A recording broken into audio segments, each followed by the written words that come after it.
Aujourd'hui, 19 mai 2025, la France tourne un peu au ralenti dans plusieurs régions. On voit des opérations escargots, des routes bloquées, notamment près des CHU à La Réunion, mais aussi Lyon, Marseille. Oui, c'est une grosse mobilisation nationale des chauffeurs de taxi. Exactement. Et au cœur de tout ça, il y a une réforme. Une réforme du transport sanitaire, du transport conventionné, et puis aussi la peur pour leur survie économique, quoi. C'est ça. On va essayer de décortiquer un peu tout ça. On a regardé pas mal d'articles de presse, des infos des préfectures, des analyses aussi sur le contexte. L'idée, c'est de comprendre pourquoi ça bloque vraiment. D'accord. Allons-y. Alors, le point de départ, si j'ai bien compris, c'est une nouvelle convention tarifaire. C'est la Caisse nationale d'assurance maladie, la CNAM, qui veut imposer ça. Oui, l'objectif affiché, c'est de faire des économies. On parle de 300 millions d'euros sur le transport sanitaire d'ici 2027. 300 millions. Et sur ces 300 millions, il y en a 150 qui concerneraient directement les taxis. Ah oui, la moitié. Et ce qui met vraiment le feu aux poudres, le point le plus contesté, c'est la suppression du paiement des retours à vide. Les retours à vide, c'est-à-dire? Quand un taxi dépose un patient et qu'il doit revenir sans personne à bord. Actuellement, c'est en partie compensé. Et là, on parle de supprimer ça. D'accord. Et ça représente beaucoup pour eux. Énormément. Un chauffeur à La Réunion, Hugues Adjiri, cité dans la presse, il estime que ça pourrait lui faire perdre 40% de son chiffre d'affaires. Certains disent carrément que c'est la mort des taxis, quoi. 40%, c'est considérable. Oui.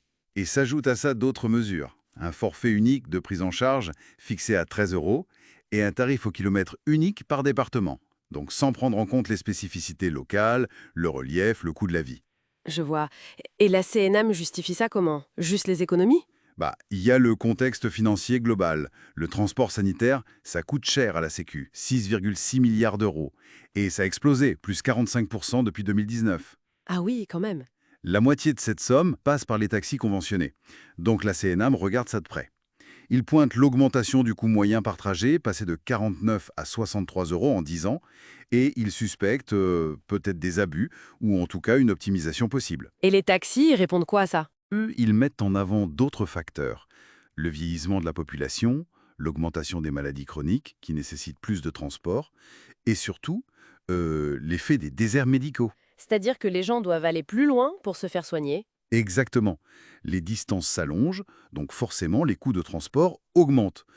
Pour eux, cette hausse des coûts, elle reflète surtout une évolution des besoins de santé. Et on comprend mieux leur colère quand on voit à quel point ils dépendent de ce transport médical. Les chiffres sont assez parlants. Ah oui, 85% des taxis français font du transport conventionné, et en zone rurale, ça peut monter à 90% de leurs revenus. 90%. C'est presque tout leur travail, en fait. C'est ça. À La Réunion, par exemple, ça concerne plus de 500 taxis et environ 85 000 patients chaque année. Donc on comprend qu'ils se sentent un peu pris à la gorge.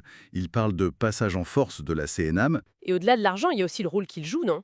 Surtout dans ces zones rurales. Tout à fait. Ils insistent beaucoup là-dessus. Parfois, ils sont le dernier service de mobilité disponible. Ils assurent un vrai lien social. D'ailleurs, à La Réunion, il y a une demande spécifique pour adapter les tarifs à la vie chère locale, qui est un vrai sujet là-bas. Oui, bien sûr. Et pendant ce temps, il y a les conséquences pour les autres. Les usagers bloqués aujourd'hui, ça c'est visible, mais aussi pour les patients qui dépendent de ces transports. Mais oui, le risque, c'est des retards de soins, des difficultés pour trouver un taxi pour aller à un rendez-vous médical crucial.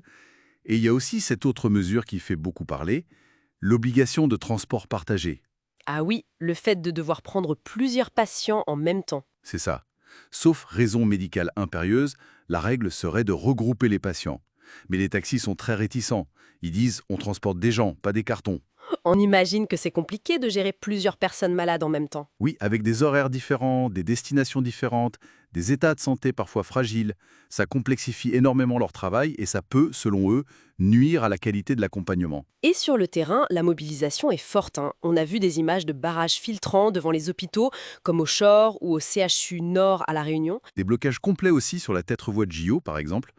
Et puis les opérations escargots qui paralysent vraiment la circulation dans les grandes villes, Lyon, Marseille, Toulouse. Oui, la préfecture du Rhône a même recommandé le télétravail à Lyon aujourd'hui. C'est dire l'impact. Et il faut ajouter que ce conflit s'inscrit dans un contexte un peu plus large.